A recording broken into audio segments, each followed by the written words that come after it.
পেশা এবং নেশা হচ্ছে প্রতারণা করে তার জীবন যাপন করা। এরা কিন্তু বিপুল পরিমাণ অর্থ লেনদেন করেছে।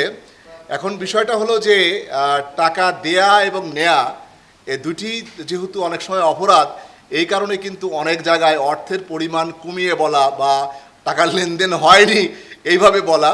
তবে তার একমাত্র পেশা এবং নেশা হচ্ছে প্রতারণা করে তার জীবন যাপন করা। তার ফ্যামিলিতে অন্য কেউ কর্মজীবী বা এইভাবে পেশাজীবীর সঙ্গে জড়িত না। সে তার নিজের পরিবার এবং তার পারিপার্শ্বিক ভাই বোন সবার সংসার সেইভাবে সে পরিচালনা করছে এবং সে অত্যন্ত স্বাবলম্বীভাবে চলছে। এতে আমার মনে হয় যে এই বিভিন্নভাবে সে কোটি টাকারও বেশি সে প্রতারণা করেছে।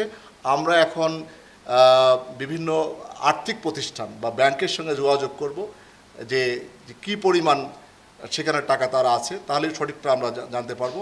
পাশাপাশি যেহেতু আমাদের কাছে আছে, তাকে রিমান্ডে এনে আমরা যে বিভিন্ন সময় ট্রানজ্যাকশন হয়েছে, তার যে মোবাইল ব্যাংকিং বেশ কিছু অ্যাকাউন্ট আছে, সেই অ্যাকাউন্টগুলো যখন আমরা ভেরিফাই করব, তখন আমরা বুঝতে পারবো যে গত এই 2008 সাল থেকে এই অদ্যাবধি 2024 সাল পর্যন্ত এই 16 বছরে কী পরিমাণ টাকা সে প্রতারণার মাধ্যমে আর্ন করেছে।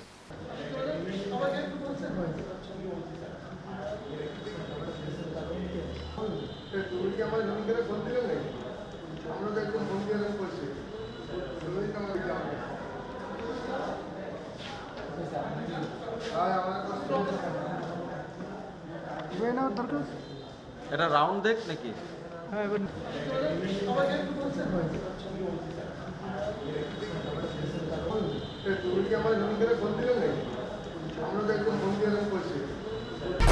এক দুই তিন ঢাকায় জমি জিতে নিন 100% ক্যাশব্যাক সহ 20 কোটি টাকার পুরস্কার।